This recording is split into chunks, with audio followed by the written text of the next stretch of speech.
Sometimes you just witness a film and you just look at it thinking one thing, and then suddenly, about maybe 45 minutes, there's a completely different tonal shift. And in this case, it's the one that people know, Psycho from 1960. Anthony Perkins and Janet Leigh star in this shocking classic about an unsuspecting visitor to the Bates Motel who fall prey to one of cinema's most notorious psychopaths, Norman Bates. Hitchcock bought the rights to Robert Bloch's novel for about $9,000 and financed the film himself, shooting Psycho with his television crew as their efficiency would help lower the budget. After anonymously buying the rights to the novel, what a surprise, one of his motifs, Hitchcock then purchased every copy of the book he could find as to help keep the ending a secret. Although Hitchcock wanted the shower sequence to play without music, he changed his mind when composer Bernard Herrmann played him the score synced to the now famous cue. There are over 90 edits in the shower scene. Believing the film to be too gory for color, Hitchcock chose to shoot the film in black and white. And I've always heard of this movie growing up. I've always seen like Psycho, yeah, and we all know the infamous shower scene. We all know what was going on, but what I didn't expect, I didn't know anything else about it. I didn't know that there'd be detective work. I didn't know that there would be an electric complex, I believe it's called, or an Oedipus complex, one of those two. And it, if you will, a reverse living, a reverse dead alive, if you will. So, what can be said about this? The creepy hotel, just the off-the-road motel, 12 cabins, a little ranch-style motel that just, there's just something sinister about it. That, it appears that Anthony Perkins, he plays Norman Bates. It's like he appears to be a well-mannered, kind of shy man. When compared to the novel, he was actually a middle-aged man with some trouble, if you will. So, yeah, it's like, let's take the character and make him more sympathetic. Let's have him just be an everyday guy who is just trying to run a business and not cause any trouble, just wants to live his life. But there's more going on. And this more going on is so, it's the perfect build-up. This is like the perfect build-up movie with a very satisfying ending. I mean, first we have Marion Crane, who's going to played by Janet Leigh, who is the Scream Queen's mother herself. So technically, she's the original Scream Queen. And yeah, so it's like in the beginning with her relationship, that's okay, all right, I guess. It's like, hey, where she wears white, and then at the office manages to abscond $40,000, and then the next scene she's wearing black. So you could tell that she wasn't exactly as pure as possible. When suddenly she becomes sinful with larceny or theft or whatever, and it's just like, dang. But yeah, and I'm thinking, okay, so what's going on? Okay, so she's gonna steal some money, and it's like it's convincing, and then we got the interesting police chase where the officer just watches from afar, observing her and things like that. I'm like, okay, so what's going on here? Are we going to get something going on? Where is Norman Bates coming in? And then, yes, just like how people in the 1960s were totally unaware of the sudden tonal shift, if you will. Hit you over the head with a 12-pack of Coca-Cola, and just becomes an interesting character study. Yes, an actual gosh darn character study of just the madness, like between what it is between goodness and badness, and just whole bunch of just other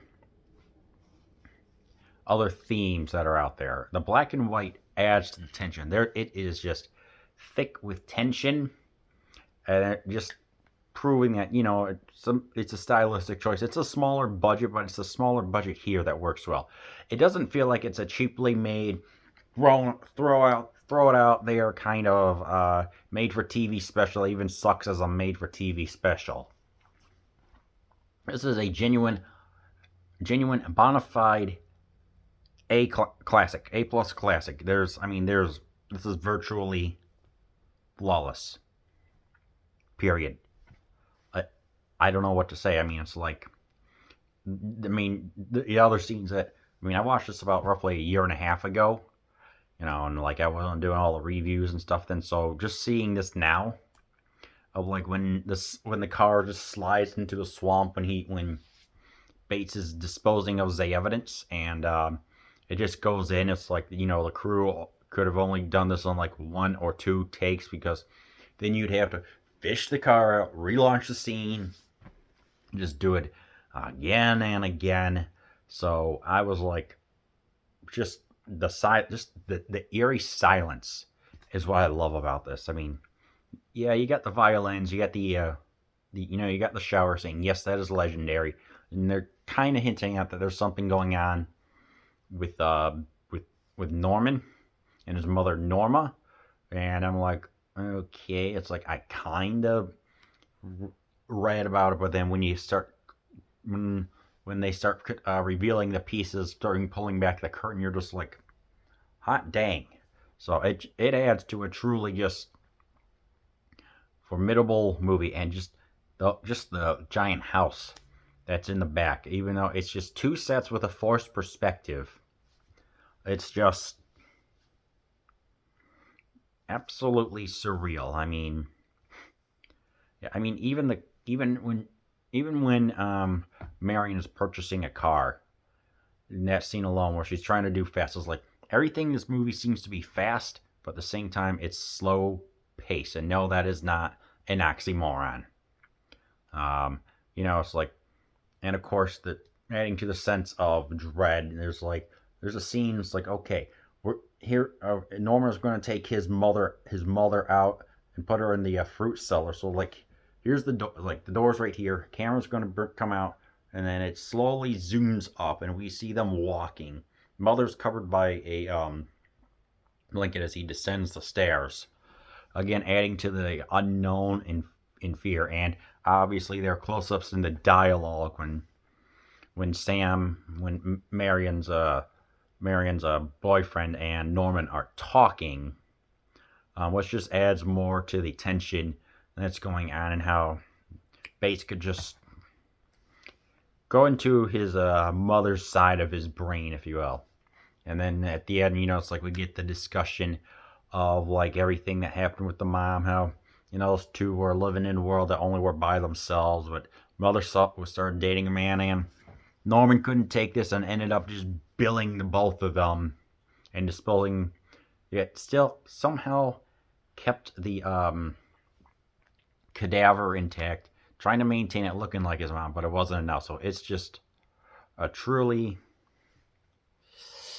interesting take on it, if you will. And I'm guessing that this probably helped investigators understand more about like human behavior and stuff like that. There's even a detective that they go on and look, and it's just, there's just so much of this movie that is just so gosh darn good. At like, what is this, an hour and 49 minutes? It feels like, even though it's confined, I personally think this is more personal.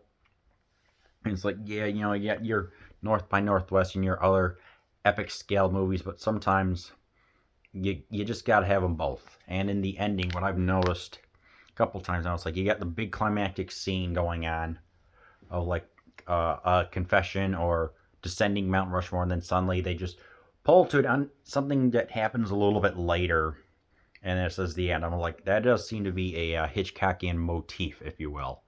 And of course, there's the scene where the mother's mind has overtaken Norman himself, and now there's the saying, "I would not harm a fly." It's like, let them observe, let them watch, and just showing he's still just mentally there's just something else going on. It's absolutely just